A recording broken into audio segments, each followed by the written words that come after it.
Meta kien qed jieħu sehem fi programm fuq ix-xandir tal-Istat, il-Mexxej Laburista Joseph Muscat qal li l-Prim Ministru Lawrence Gonzi kien irresponsabbli meta baqa jkaxkar saqajh għaliex kien jaf li jeżisti l-periklu li l-budget ippreżentat ma jkunx approvat. Il-Prim Ministru għandu teddida ċara min-naħa tal-bankijiet tiegħu minħabba l-preżenza tal-Ministru Austin Gatt. Jidher il-Prim Ministru prefera l-preżenza tal-Ministru Gatt mill-istabbilita tal-pajjiż u fil-verità kellu l-option li l-budget jiġi fl-iskadenzi kważi naturali tiegħu kif kien imdorri jagħmel matul din il-leġislatura u kien jkun hemm ħinijiet biżżejjed biex wieħed jiżgura li pajjiżna verament jkollu budget. Joseph Muscat irriafferma l-pożizzjoni tal-Oppozizzjoni li tivvota kontra l-budget ippreżentat mill-Gvern għaliex m'għandix fiducja fil-Gvern.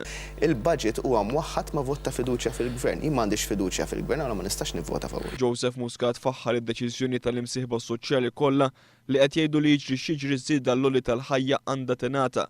Fakkar kif hu diġà ntrabat li gvern ġdid immexxi minnu jieħu l-passi kollha biex dawn iż-żidiet jingħataw blura mill-bidu tas-sena.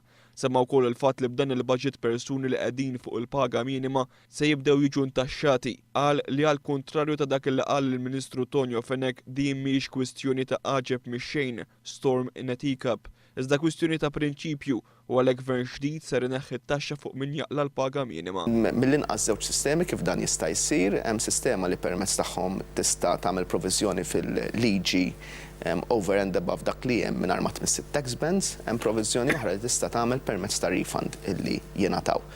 B'referenza lettra anonima ta' biża' li ntbagħtet mill-Partit Nazzjonalista lil ħaddiema taċ-ċivil, Joseph Muscat qal li gvern ġdid se jkun qed jaħdem ma' kulħadd.